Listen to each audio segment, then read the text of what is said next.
And, it's the middle of the season. Guys are banged up. Sometimes it takes a little bit more to get things going. And hats off to them for starting fast, man. But I think when you look at the how everything unfolded in the first half, my drop turned into, an interception, things like that. Like, it was kind of us dictating how we were playing. And when we decided in the second half to just rally together, match that energy and play fast, play strong, play physical, man, we ended up putting some points on the board. And Pat made that point with Lisa, like, that's going to happen. But I think what you guys you're great at a long list of things, but I think your all's ability to just flush it and it's a cliche, but next play is what I think you guys are as good at as anybody. Is that sort of a conscious thing? And every single game has its different challenges. You got to kind of figure that out on the run with the guys that are in the building and the guys that are stepping up in positions, knowing we were a little banged up today. So it's just it's always moving forward, but we got the leadership and we got the head coach to be able to get it done versus anybody. So I asked Joe this question, and I asked Troy this question. I'm going to ask you this question. So it's Monday night down in Jacksonville. You guys lose a wild game, and you're 2-3. And I know you guys can tune it out, but you also have the chatter. You hear people talking, man, the Chiefs 2-3. What's going on? This and that. A month later, and I just said to them, you all feel inevitable. Your ability as a group to just hold down the fort until you get everybody back and move forward with the understanding we've lived in this space for basically a decade. What was the month like from Jacksonville to now in terms of where you guys have gotten to as a group? I think the biggest thing is just what do we see in the building? What do we see on the film? We were a handful of plays, like 5 or 6 plays away from being undefeated at that point. Right. And that's what was real from what I saw on the film, and it was all self-inflicted wounds. And from that point on, you circle the wagons, man. We got a lot of people that love this game, that love to come into work and build the chemistry and find ways to get better every single week. And, I think Coach Reed does it better than anybody, man. Yeah, but Patrick mentioned, you're the head chief. You're the dude. You're the guy that sets the culture around here. What does that mean to you? The idea of being a guy that, in terms of demeanor and play and professionalism, to set the tone for the group. How do you approach that? I'm just the old lucky dog that's still able to do this thing, man. I'm putting on the pads like I'm 15 years old again, man, and I'm loving every single bit of it, man. That's real. Your soon-to-be bride called you a human exclamation point, and I told you, I said I love that because I think I really believe that's what you are, and that's who you've always been. Juice, baby. But since I've known you, and then you become a totally different guy because you're a true Hall of Famer at this stage of your life, but you maintain an enthusiasm. How have you done that?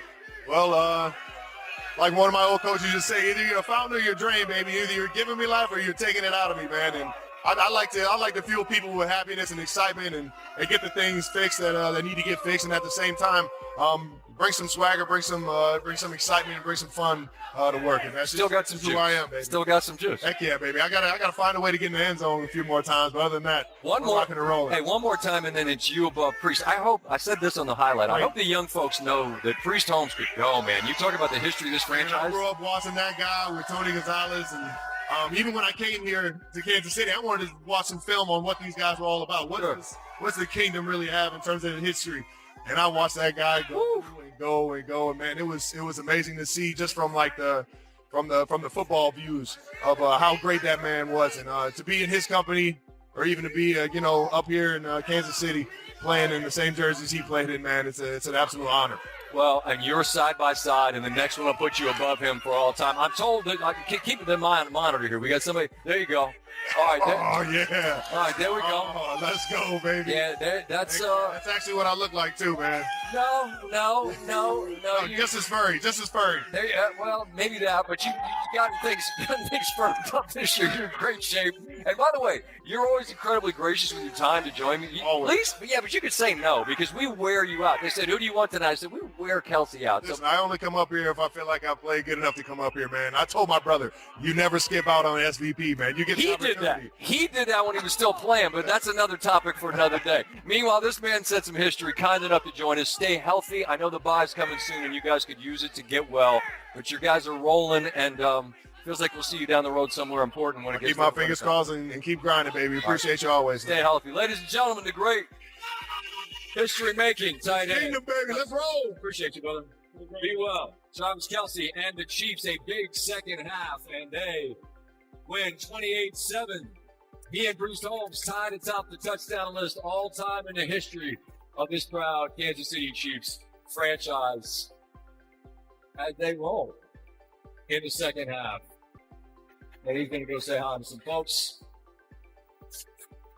Oh, is that the prosthetic limb? I remember that. I think his brother signed the prosthetic limb. I think I might have signed it. As one does. When a prosthetic limb is produced, could you sign this? I'd be happy to do just that. Travis Kelce added another milestone to his legendary career during a Monday Night Football matchup when the Kansas City Chiefs faced the Washington Commanders. Late in the third quarter, quarterback Patrick Mahomes connected with Kelce on a 10-yard touchdown pass, a play that secured a historic achievement. The score marked Kelce's 100th career touchdown reception when combining regular season and playoff games. With that milestone, he became only the fourth tight end in NFL history to reach the mark, joining legends such as Antonio Gates, Tony Gonzalez, and Rob Gronkowski. The touchdown was also Kelce's 83rd regular season score, tying him with former Chiefs star Priest Holmes for the franchise record. With one more touchdown, Kelce would move into sole possession of first place in Chiefs history. At 36, Kelce is already widely considered a future Hall of Famer. His resume includes 4 first-team All-Pro selections, 3 second-team honors, and 10 Pro Bowl appearances.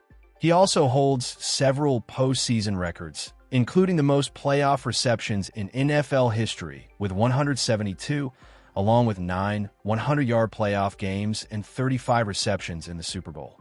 Kelce also ranks as the Chiefs' all-time leader in receptions, 1,035, receiving yards, 12,526, and receiving touchdowns entering the game. Among tight ends league-wide, he holds records for most 1,000-yard seasons, 7, and most 100-catch seasons, 3, along with the single-season tight end yardage record of 1,416 yards. Off the field, Kelce received support from 2 familiar faces in the stands.